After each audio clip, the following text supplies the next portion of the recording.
Je veux dire que d'abord, je voudrais saluer la venue du Premier ministre Valls au Burkina Faso. C'est une visite qui nous honore et qui est un témoignage en tout cas de l'intérêt porté, je dirais, à l'acte odieux qui a été porté contre le Burkina Faso le 15 janvier 2016. Pour ma part, je dirais simplement que vous savez que le terrorisme s'en fout complètement de la démocratie. Comme vous le savez, ce sont des personnes qui, sur la base d'une conception erronée de la religion, visent non seulement à disloquer les économies des pays, à créer le non-État pour imposer leur vision obscurantiste. Donc, de ce point de vue-là, je dirais que l'action qui est menée partout, puisque c'est une action maintenant qui est mondiale, à cet objectif-là. Et c'est pour cela que nous devons nous mobiliser aussi bien au plan national, au plan régional qu'au plan mondial, pour mettre un frein à la progression vraiment de ce terrorisme.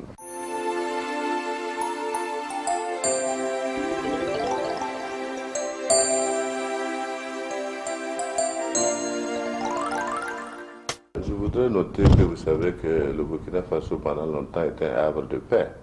Et donc forcément, les réflexes dans un tel cas de situation ne sont pas des réflexes qui sont, je dirais, systématiques.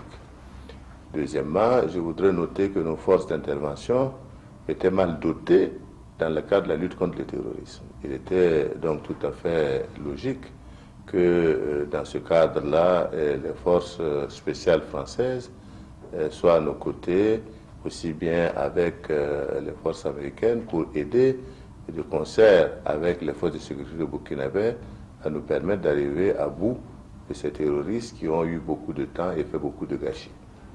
En attendant, je voulais simplement dire que nous sommes en train de travailler à la restructuration de ces forces d'intervention, et aussi bien en termes de formation, en termes de dotation de matériel adéquat pour mener leur mission, mais également, nous avons également discuté de l'ensemble de ces questions. Au niveau de l'armée, nous sommes en train également de travailler à la formation de forces spéciales pour pouvoir faire face à ce nouveau défi. Parce que désormais, je dirais, le Burkina qui était épargné des attaques terroristes est obligé d'intégrer ça dans sa vie quotidienne désormais.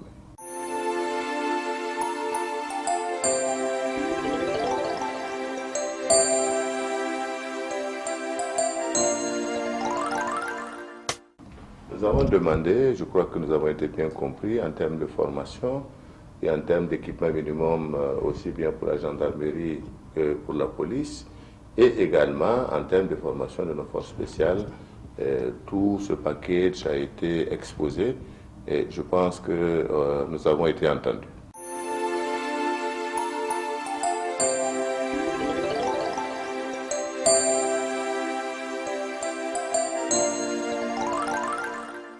La sécurité, certainement, est un nouveau défi qu'il nous faut relever.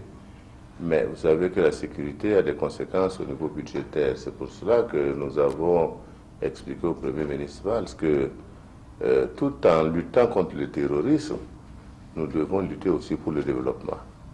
Parce que il est évident qu'il y a un combat militaire de renseignement mené contre le terrorisme, certainement. Mais si nous ne faisons pas en sorte qu'il y ait le développement, il y ait l'espoir, il y ait du travail pour les jeunes, le terreau sur lequel travaille le terrorisme sera maintenu. Ça veut dire que le terrorisme travaille aujourd'hui sur la pauvreté et sur la misère.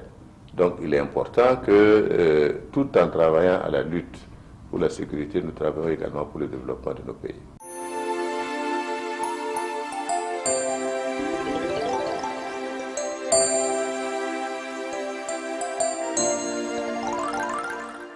Après tout ce que nous avons vécu et le régime Blaise Compaoré et la transition, je pense qu'il ne faut pas non plus rêver que le Burkina Faso sera par enchantement transformé, je dirais, en une zone d'emploi. Nous avons déjà lancé également des annonces lors de notre candidature qui vont se concrétiser bientôt. La première, c'est que nous avons décidé qu'il fallait faire en sorte que tous les universitaires qui sont sortis de la première année jusqu'à la maîtrise et qui depuis lors n'ont pas de travail, nous sommes prêts à les recruter et à les former pour qu'ils puissent donner leur contribution à l'enseignement aussi bien au primaire qu'au secondaire. Nous avons également décidé de recruter dans chaque village des assistants communautaires de santé pour la prévention au niveau de la santé. Et ça, c'est des annonces qui vont se mettre en place rapidement. Mais comme vous savez très bien, nous sommes obligés de mettre en place, je dirais, des activités structurantes pour l'économie. C'est pourquoi nous avons dit nous devons mettre l'accent sur le développement de l'agriculture, sur le développement de l'élevage, mais en même temps travailler au développement de petites et moyennes entreprises qui vont permettre à nos jeunes de pouvoir s'investir là-dedans. Et pour ce faire, nous sommes en train de rechercher les lignes de crédit qui vont permettre d'encourager ces jeunes, de les former, de les faire préparer des dossiers pour leur permettre de les accompagner dans ces domaines-là.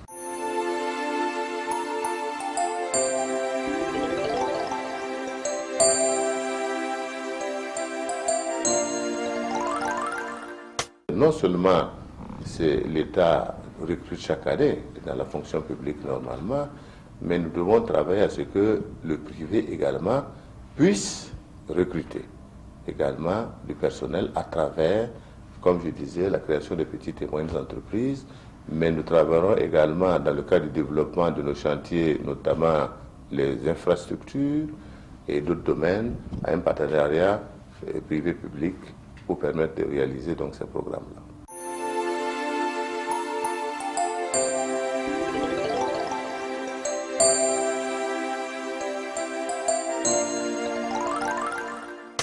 Je voudrais vous rassurer d'abord que les relations entre la Côte d'Ivoire et le Burkina sont excellentes. Malgré tout ce qu'on peut dire, hier après-midi d'ailleurs, hier soir, nous avons une conversation téléphonique avec le président Alassane Ouattara. Je crois que les enjeux qui nous lient sont plus forts que les préoccupations que vous évoquez. Ce sont des enjeux historiques. Nous avons des chantiers ensemble au plan des infrastructures. Nous avons un commerce que nous développons entre nos deux pays. Nous avons des Burkinabés qui vivent en Côte d'Ivoire en bonne entente avec les Ivoiriens qui sont à peu près 4 millions. Et comme j'ai dit, nous travaillons ensemble également pour que les Burkinabés, notamment les éléments du RSP qui se sont rendus à Abidjan, parce que nous avons lancé des mandats d'arrêt contre ces gens-là également, les sécurités ivoiriennes puissent travailler à nous les rapatrier au Burkina Faso.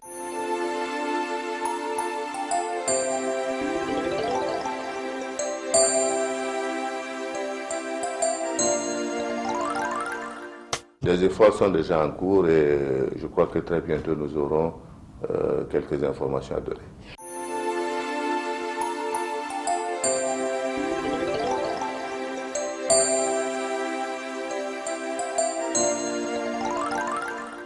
Pour nous, nous disons que nous sommes dans un état de droit et nous sommes soucieux, je dirais, de l'indépendance de la justice.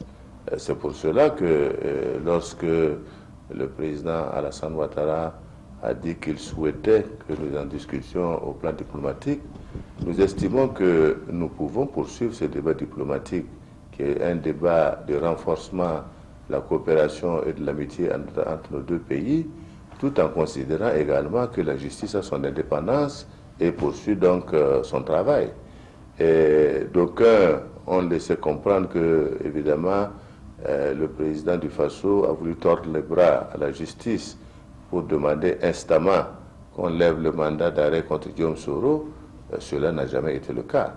Et je crois que les discussions qui sont menées aujourd'hui au sein du corps judiciaire, ce sont des discussions qui ont trait, je dirais, à la qualité et la procédure avec lesquelles les mandats d'arrêt ont été établis.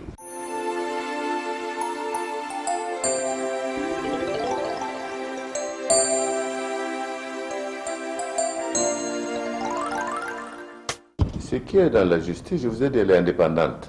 Je n'ai ni à les encourager, ni à les décourager. chacun dans son domaine. Je suis président du FASO et comme vous le savez, les réformes de la justice ont fait que depuis lors, ni le président du FASO, ni le ministre de la Justice sont membres du Conseil supérieur de la magistrature. Donc c'est une justice qui est indépendante. Et comme je dis, notre rôle en tant que jeune démocratie, c'est de travailler à ce que cela soit une réalité.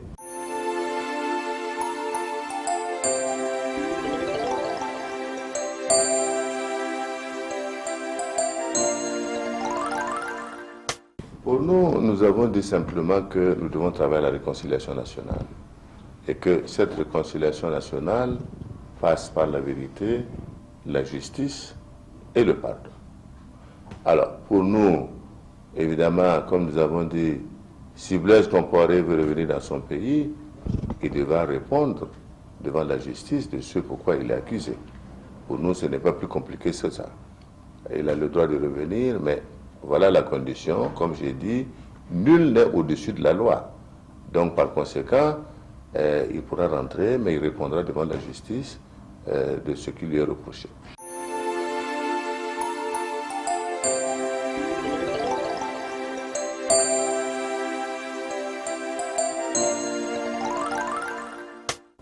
Pour l'instant, nous l'avons demandé, nous n'avons pas encore de résultats. Et comme vous le savez aussi, nous apprenons par ailleurs qu'il a acquis la nationalité ivoirienne et que par conséquent, selon des textes, on ne doit pas extrader des Ivoiriens vers d'autres pays. Bon, donc, vous savez, en matière de droit, on peut trouver beaucoup de subterfuges. Pour l'instant, en tout cas, notre mandat d'arrêt est toujours d'actualité en ce qui le concerne et en ce qui concerne également les autres Burkinabés pour lesquels ce mandat a été déposé auprès de la Côte d'Ivoire.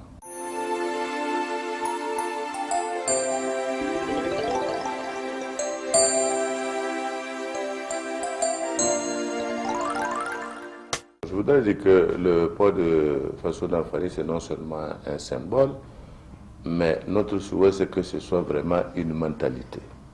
Parce que nous ne pouvons pas développer notre économie si nous ne consommons pas ce que nous produisons. Et c'est pourquoi nous devons encourager, aussi bien dans le coton, dans la production de tenues, nous devons encourager aussi bien dans l'agriculture, la production et la consommation de nos produits. Parce qu'il est bien beau de crier la vie chère, mais évidemment, si nous voulons consommer des produits qui sont importés, il faut s'attendre à payer le prix qu'il faut payer. Et nous devons faire en sorte que notre culture, et aussi bien culinaire que vestimentaire, que dans d'autres secteurs, je dirais, ce qui est positif, nous puissions également le mettre en exergue. Ça créera de l'emploi, ça nous donnera une valeur culturelle beaucoup plus forte sur nos valeurs, et je crois que c'est tout cela qui est important pour nous. Et je crois que nous encourageons, en tout cas, et ça rentre dans le cadre de la politique gouvernementale, c'est dire qu'il faut que nous travaillons à ce que les Burkinabés consomment burkinabés, que nous habillons dans nos tenues traditionnelles. Il faut noter que nous sommes un gros producteur de coton, mais simplement 2% du coton sont transformés au Burkina Faso. Donc, obligatoirement, il y a une réorientation à faire pour que le coton burkinabé soit usiné ici et que nous puissions également faire en sorte que nous puissions produire des tissus, etc. au Burkina Faso.